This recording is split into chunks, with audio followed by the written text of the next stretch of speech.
Bonjour à tous, première vidéo sur l'entraînement pour TNM Lifestyle.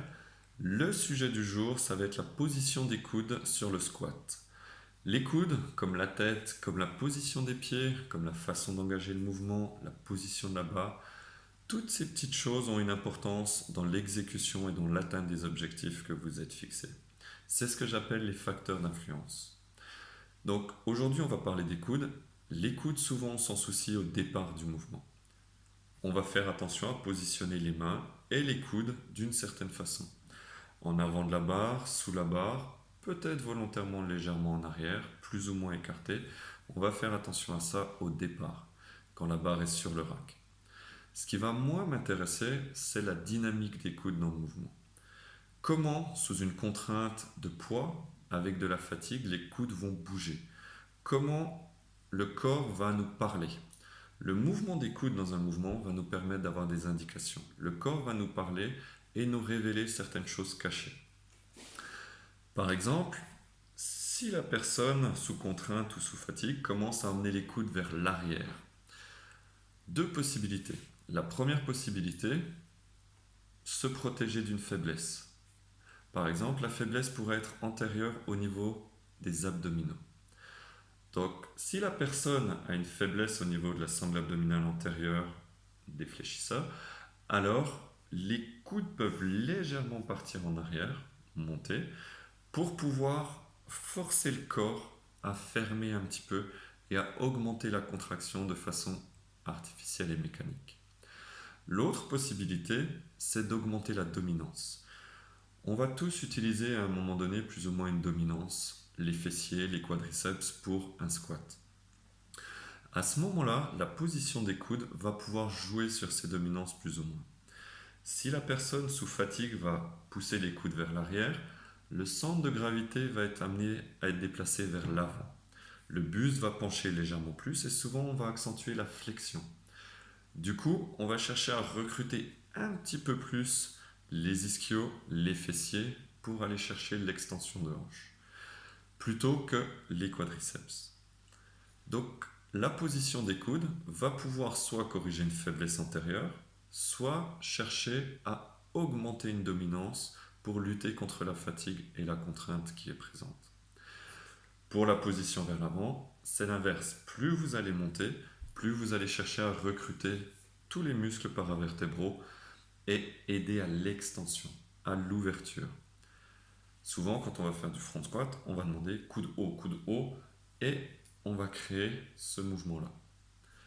Ça va être corrélé dans tout ça. Plus le buste va être droit, moins les fessiers vont pouvoir être utilisés au moment de l'extension. Plus on va compter sur les quadriceps.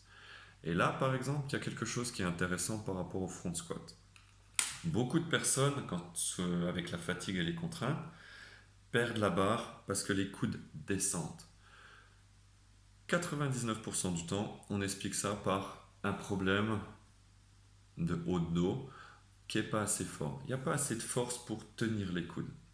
Mais si on le voyait autrement, et si on voyait ça comme un message inconscient du corps qui, lui, veut descendre les coudes.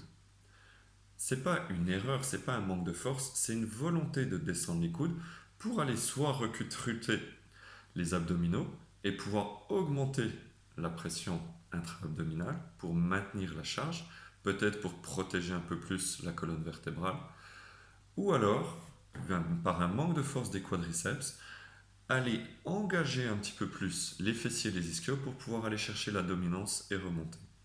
C'est une autre lecture, mais c'est une lecture qui peut être intéressante. Donc, en fonction de ça, et en fonction des objectifs, on va pouvoir positionner les coudes. C'est-à-dire que si on cherche la force, remonter la barre la plus lourde possible, la position des coudes va être plutôt positionnée par rapport aux faiblesses. On va chercher à limiter les faiblesses.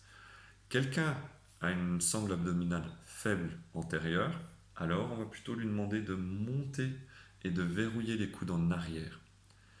Quelqu'un a une faiblesse au niveau des quadriceps, on va plutôt l'engager à aller chercher la chaîne postérieure, les ischios, les fessiers pour l'extension, et on va chercher légèrement ce positionnement en arrière. A l'inverse, quelqu'un qui a une grosse force au niveau des quadriceps, qui a très peu de force au niveau des fessiers ou qui a du mal à le recruter, Alors, on va plutôt chercher les coudes sous la barre, voire légèrement en avant, ou un mouvement vers l'avant pour redresser. Et souvent, ça va être lié à une position de la tête qui va redresser pour augmenter aussi l'activité des érecteurs. Donc, à l'inverse, si on va faire de l'hypertrophie, qu'on veut chercher à solliciter particulièrement un muscle ou deux muscles, alors on va positionner les coudes en fonction de ce qu'on veut cibler. Si on veut plutôt cibler les quadriceps, on va tout mettre en place, que ce soit la position des pieds, l'élévation des talons, la position de la barre, et on va faire attention à ce que du coup la contrainte ne soit jamais suffisante pour que le corps cherche à aller vers l'arrière si c'est le mouvement naturel. On va veiller à ça par rapport à la détermination de la charge et au moment de l'arrêt des séries pour rester sur la cible qu'on veut. Si on veut les quadriceps, alors plutôt un buste droit, on va chercher la position des coudes dans l'alignement du buste, légèrement en avant pour rechercher cette extension et limiter l'engagement des fessiers et des ischios. A l'inverse, vous voulez plutôt solliciter les fessiers, vous allez plutôt chercher un déplacement vers l'avant du centre de gravité. Vous allez plutôt chercher à renforcer la colonne lombaire. Et alors, vous allez augmenter l'élévation arrière des coudes. Voilà. Et en cas, par exemple, de prévention de blessure ou de retour de blessure, vous allez pouvoir gérer. Quelqu'un qui naturellement aurait tendance à montrer les coudes, alors on va pouvoir voir que la sangle abdominale est faible et utiliser un mouvement de recrutement.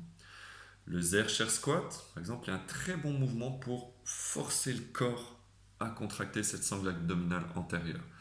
Et on va utiliser la position des coudes comme une indication, comme un test qui va nous permettre de déterminer différents mouvements correctifs de remédiation par rapport à cette faiblesse. Voilà un petit peu différentes idées sur la position des coudes. J'espère que ça vous a plu. Si vous voulez qu'on développe d'autres thèmes ou si vous avez des questions, n'hésitez pas à laisser vos commentaires. Vous pouvez nous suivre sur Instagram, sur Facebook, nous envoyer des messages, des mails, vos questions, vos remarques. Et en tout cas, on va bientôt continuer cette série avec d'autres sujets. Bonne journée à tout le monde!